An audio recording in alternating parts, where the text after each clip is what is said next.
Good evening, I'm Tony Lawrence, and I'm here to show you a prototype I built for the iPhone. It is an airdrop application. So I call it CAPS, and it may change the name, it may not, but let's take a look. It fires up, and first thing you'll notice is there's a lot of slots here. This is where you would save off airdrops, adding them or subtracting them. And let's get into it. We'll hit the plus button, and it's saying, do we want a carp, halo, or a hey-ho? I'm going to say I want a carp, and you can see that another carp showed up. I wanted to do another one. Click on that. Let's go to edit. Can easily come in and delete these. Can easily grab and move them if I wanted. And just a little housekeeping there. You also notice that it ended up being a high slads. That behavior is done in the defaults. So if I came into the defaults, and you'll see this screen a little bit later, it mimics the CAPS interface. If I came in and said I wanted a personnel instead, we'll keep it at MC6. We'll keep it simple. I'll just do one off the ramp. All that looks good. I'm done there. Let's go back. Let's go in and change the altitudes to something reasonable. And we'll go in and change the airspeed to something reasonable. So we'll go back. That's all we want to mess with for now, and let's save it. So now if I add another one, you're going to see, oh, there's my personnel. Okay, so that takes care of the defaults and the housekeeping buttons. Let's take a look at the options now. The options are tied mostly to when we display the map and we are showing the boundaries and things. It's just like CAPS. So if we come in and we just turn a few of these off, but we can't remember what we liked, we can always reset them and they go back to the out-of-box settings. We'll go to the map tab. These are not wired up yet. I had to have these hard-coded, and I just haven't set up the options yet. For the colors, lots of colors, and you can see what we have here. And it brings up a really robust color palette. So as you're going in, it's got an index that lets you quickly get to whatever color you want, or you can just cancel and take it. If you mess these up, and you got aquamarine there, you can always reset and you see the DZ boundary went back. So again, out of the box settings. And if I go to settings, you can see I can set my coordinate format, just spinning the wheel. I can also set my display temperature in Fahrenheit or degrees centigrade, and same with my bearing, true to mag. And I can also turn on and off my recommended airspeeds. And as I'm changing the loads, you should see the airspeeds tracking with what load it's going out. Okay, for now I'm done with the options, and I'm also done with the collection of airdrops that I have set up. So now we're going to go in and we want to change some stuff. So we're going to take a look at the first one. Okay, this should look familiar. We just saw this in the defaults, but this one's the live one.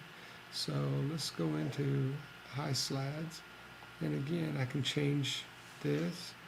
As I change it, you notice the ballistics are changing down at the bottom, and I'm doing that lookup on the fly. And again, I put something way over the weight, it's telling me what my valid range for weight is. So it'll highlight it red until I get it right.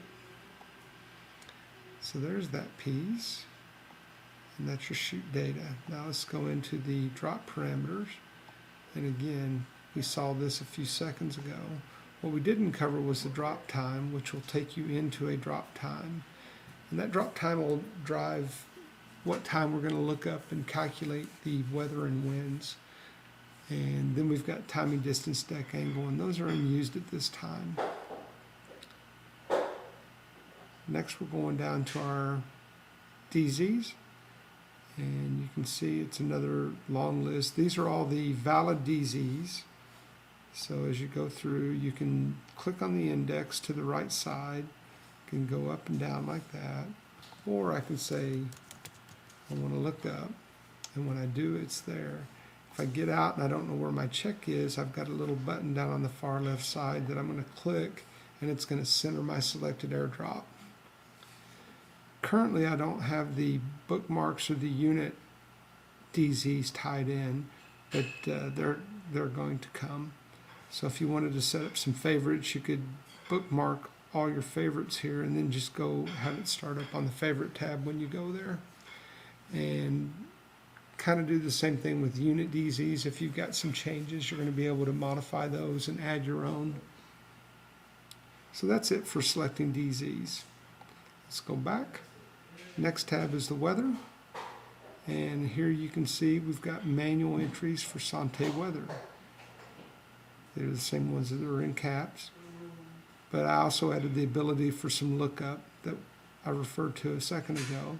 So METARs don't really make sense for DZs, but what I do is pull the closest airfield or closest weather reporting station that can give me this kind of data. So I go in and I pull the winds, the temperature, and pressure for that area and display that, and also calculate. Now these are only, the METAR is good for now, and it's got a short window there, so I also pull the TAFs, terminal area forecasts, and those are going to pull things in increments. They're released 3 times a day, and anyway, so you get an opportunity to go plan your airdrop in the future. And finally, you can go to winds aloft. And, oh, I got a tag wrong here. I've got Hurlburt TAFs.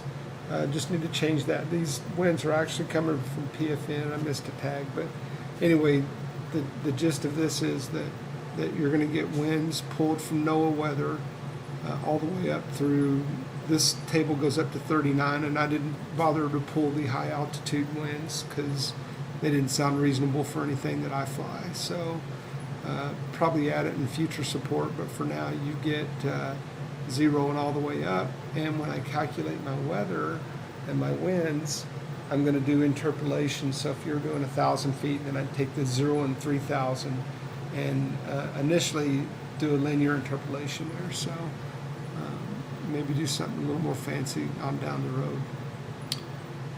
So that's it for the weather tab. Now let's go into the aircraft tab. I've got C-130, C-17, and C-27. There is an additional C-130J in the new AFI 11231 rewrite, and I'll get that in there as soon as I can.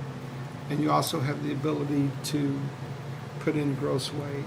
So that's it for the aircraft tab. Now when we're all done, we can go in and take a look at the CARP solution, and you can see that I've got 1 through 35. So I can go in and get all my values that I need, all my parameters, and all that helps me get my airdrop out of the way. And you can also see that I'm pulling the long, short, right, left values as well. So all of that right there in the CARP solution. Then I can go to the CARP summary and kind of a rehash of all the entered data and some calculated data, but it pulls it in, and I can see my load and shoot and also my weather summary. And then finally I've got a drop point of where I'm actually going to release that thing. Anyway, I'm probably going to change the CARP summary to something more along the lines of a briefing tab, or even possibly a data entry tab, or both. So a little more user data on the fly. Okay, once I get all that done, I come in and now I can take a look at that on Google Maps. So just started coming in, and if I want to take a look, I've got options, so I can turn all those. These are the same options that we saw before, and you can change all your colors, your settings, all that stuff. And then when you're done, you can take a look here, And you've got standard Google Map controls for standard, satellite, and hybrid. So if you go to a standard map, you can see it just puts the map underneath.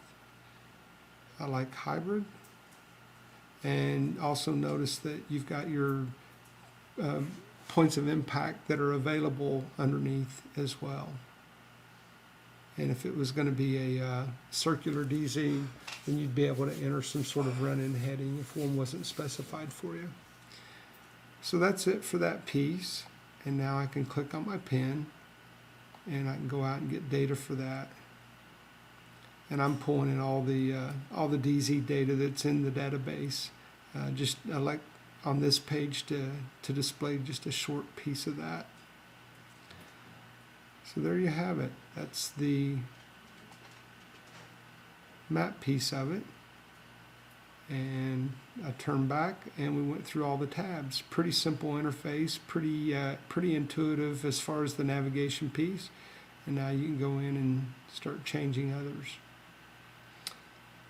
That's all I have for the CAPS app for now. And if you have any questions, please don't hesitate to get in touch with me. And thank you for watching the video.